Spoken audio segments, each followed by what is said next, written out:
So welcome back to our next update of earning 1 crore rupees and 1 million subscribers in the tenure of 10 years.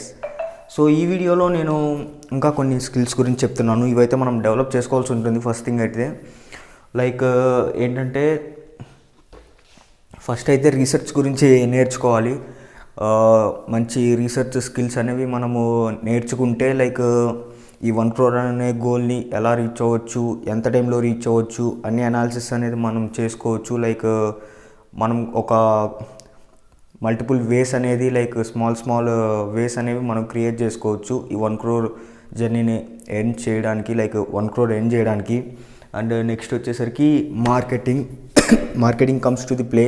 పెద్ద బ్రాండ్లు కూడా like కొన్ని కోట్లు దీంట్లో invest చేస్తాయి మార్కెటింగ్లో. అంటే దాని పవరంగా మీరు అర్థం చేసుకోండి. ఒక ప్రోడక్ట్ మనము మార్కెట్లోకి తెలియాలంటే మనం చేయాల్సింది మార్కెటింగ్. సో ఇది కొంచెం మీమ్ డైలాగ్ అయ్యేటట్లుంది. So I'm sorry. సో బేసికల్గా నేను చెప్పింది మీకు అర్థమవుతుందని అనుకుంటున్నాను. మార్కెటింగ్ అనేది కూడా చాలా ఇంపార్టెంట్ స్కిల్ అనేది. తర్వాత సేల్స్. పెద్ద కంపెనీస్ అన్నీ ఏంటంటే ప్రాఫిట్స్లో ఉండడానికి కారణం ఏంటి? సేల్స్. లైక్ మీరు ర్యాపిడో బుక్ చేసుకున్న, జొమాటో బుక్ చేసుకున్న, ఎండ్ ఆఫ్ ద డే ఏంటంటే కంపెనీ ఒక సేల్ చేస్తుంది. మీరు ఐటీలో చూసుకున్నా కూడా ఒక ప్రాజెక్ట్ తీసుకొస్తున్నారు. ప్రాజెక్ట్ తీసుకొచ్చి చేస్తున్నారంటే ఏంటి? ఒక క్లయింట్కి సేల్ చేస్తున్నారు. So sales is the most ఏంటంటే వాల్యుబుల్ థింగ్ అనమాట. మనము ఏదైనా ప్రోడక్ట్ని లాంచ్ చేసి దాన్ని మనం ఎక్కువ సేల్స్ చేసినా కూడా ఈ 1 crore జర్నీకి అనేది మనకి చాలా హెల్ప్ అవుతుంది. సేల్స్ అనేది చాలా ఇంపార్టెంట్ ఫ్యాక్టర్ లైఫ్లో కూడా. మనం ఏదైనా చిన్న బిజినెస్ చేయాలన్నా, ఇంక ఏం చేయాలన్నా. So that's the thing. And ఇంకా ఈ 3 తీసేస్తే స్మాల్ ఇన్వెస్ట్మెంట్ బిజినెసెస్ మనము వీటి గురించి కొంచెం తెలుసుకుంటూ ఉండాలి. లైక్ ఏంటంటే చిన్నవి లైక్ 10,000 20,000 అంటే ఇంత చిన్న అమౌంట్తో బిజినెస్ ఏదన్నా స్టార్ట్ చేసుకోవచ్చా? అండ్ ఒకవేళ స్టార్ట్ చేసినా అందులో లైక్ మనం పెద్ద ప్రాఫిట్ కొట్టాల్సిన అవసరం లేదు. పెట్టిన ఇన్వెస్ట్మెంట్కి మనము న్యాయం చేయగలిగితే, అంటే అంత రిటర్న్స్ మనం తీసుకొని రాగలిగితే స్టార్టింగ్లో మనం ఇన్వెస్ట్ చేసిన మనీ అనేది మనకి రిటర్న్స్లో వచ్చేస్తుంది. సో మనకు ఆ ఎక్విప్మెంట్ అనేది మనతో ఉండిపోతుంది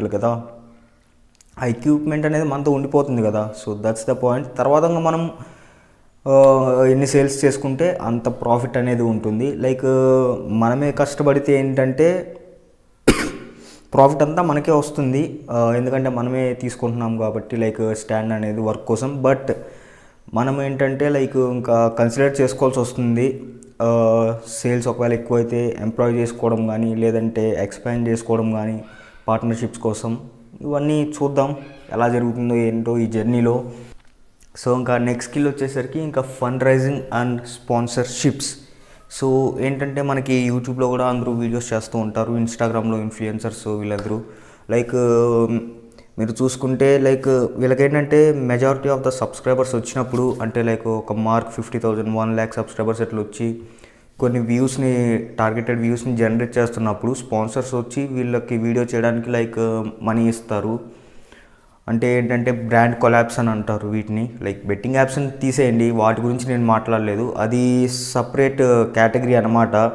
అదైనా సెన్సిటివ్ టాపిక్ అది. అండ్ దట్ ఏంటంటే మనము అలాంటివి చేయకూడదు. అండ్ నేనేంటంటే స్టార్టింగ్ నుంచే చెప్పాను లైక్ ఎథికల్గా మనం ఎండ్ చేద్దామని. So that's it. ఇంకా ఈ ఫండ్ రైజింగ్ వచ్చేసరికి లైక్ ఎవకో స్టూడియోస్ కానీ లైక్ ఫ్యూచర్లో బిజినెస్ అయితే కంపల్సరీ స్టార్ట్ చేద్దామని ఉన్నాం కదా. లైక్ వాటిలో మనకి మనీ సెట్ అవ్వకపోయినా ఇట్లాంటి సిచ్యువేషన్స్లో ఏంటంటే మన దగ్గర మనీ లేనప్పుడు లైక్ ఫండ్ రైజింగ్స్ ఇట్లా చేసుకొని కూడా మనం ఇన్వెస్ట్మెంట్ కింద మనీ అనేది తెచ్చుకోవచ్చు. లోన్స్ ఇలాంటివి అన్నీ పక్కన పెట్టేస్తే గవర్నమెంట్ స్కీమ్స్ ఇవన్నీ కూడా. సో ఈ స్కిల్స్ కూడా కొంచెం నేను నేర్చుకోవాలి, మ్యాండేటరీ.